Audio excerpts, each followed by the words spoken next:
To begin learning about the basics of queries, let's open the Northwind database that ships with Microsoft Access. Remember that I've placed a copy within my Application Development Level 1 folder, and I left the name the same as Northwind. I'm going to build a new query. To do that, I can click the Queries tab, and I can opt to create a query in Design View, or else create a query using a wizard.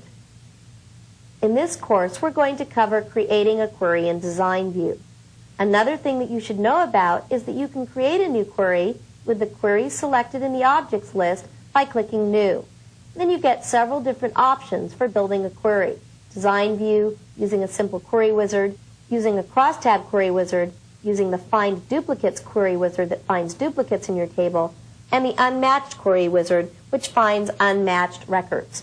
I'm going to click Cancel for right now. There's actually a third really good way to create a query. If you click Tables in the list of objects, if you know you want to create a query that's based upon the customer's table, you can select the customer's table in the list of tables and then use the New Object drop-down to select Query.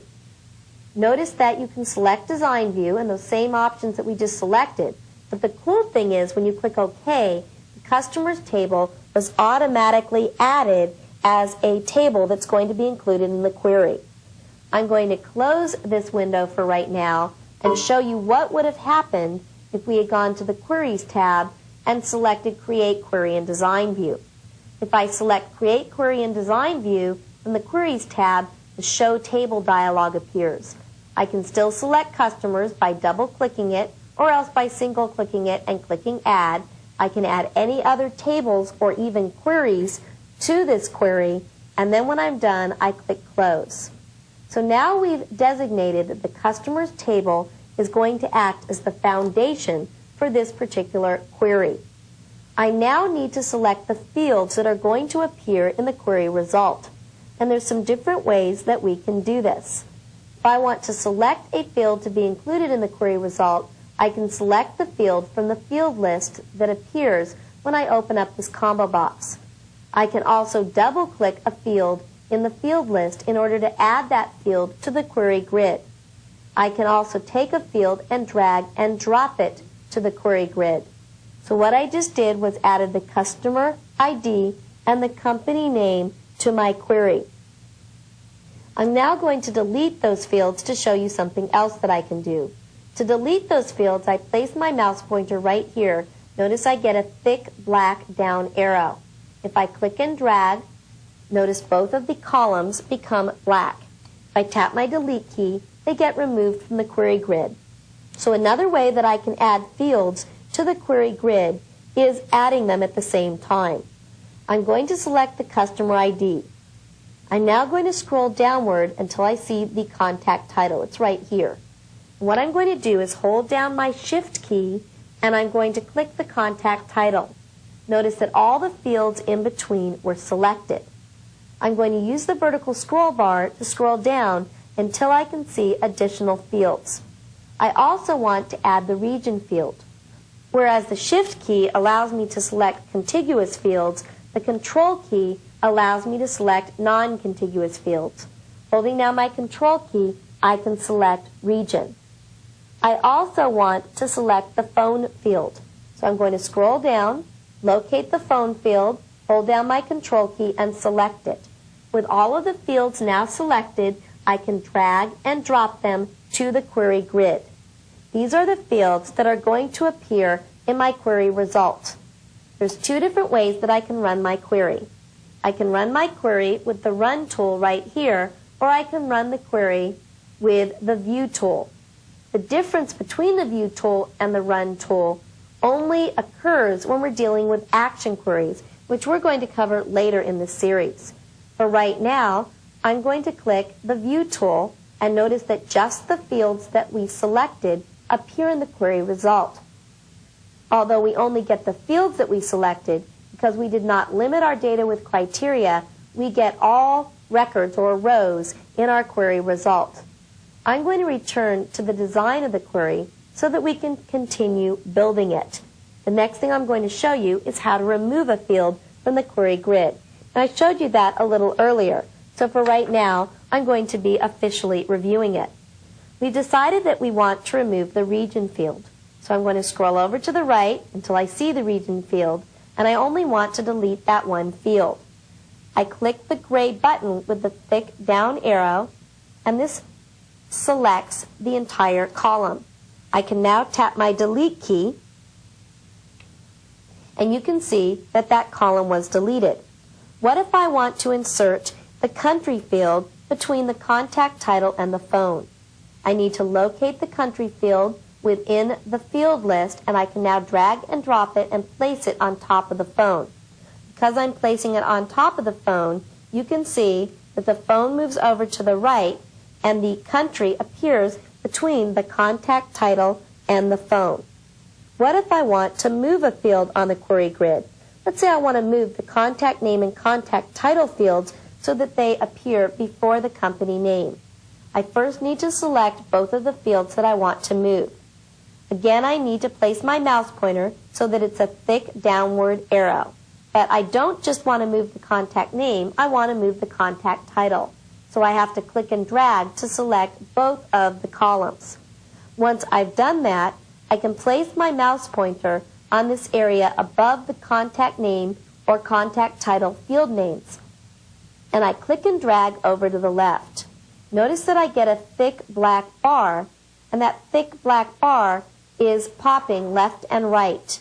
If I place that thick black bar between the customer ID and the company name and I let go, notice that I have successfully moved those columns.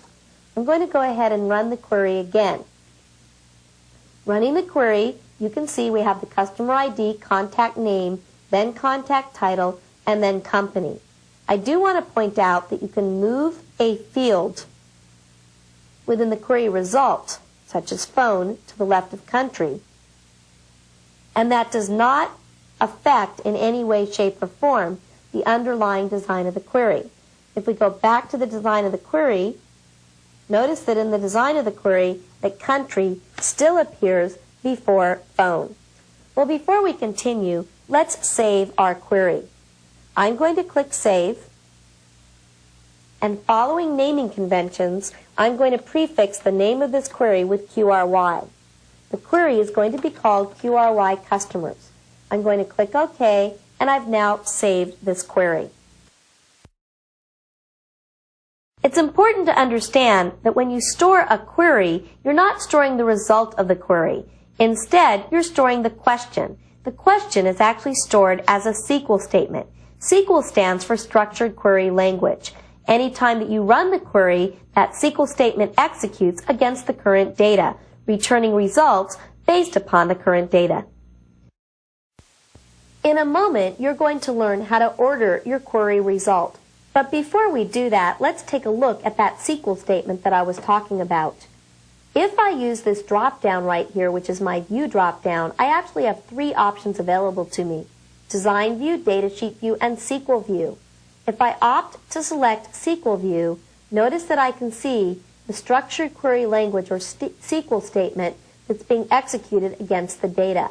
I can actually modify the SQL statement, and assuming I don't make a syntax error, I would be able to switch back to Design View, and whatever changes I make would be reflected in the design of the query, which this is actually referred to as the QBE, which is a query by example grid. Now that we've seen the SQL statement behind the query, let's see how we can order the result of our query.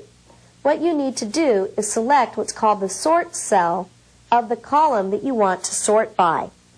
You can then, assuming we wanted to sort by contact name, select either ascending, descending, or not sorted. So let's take a look at an example. I'm going to go over to the country field, and I'm going to opt to sort in ascending order by country.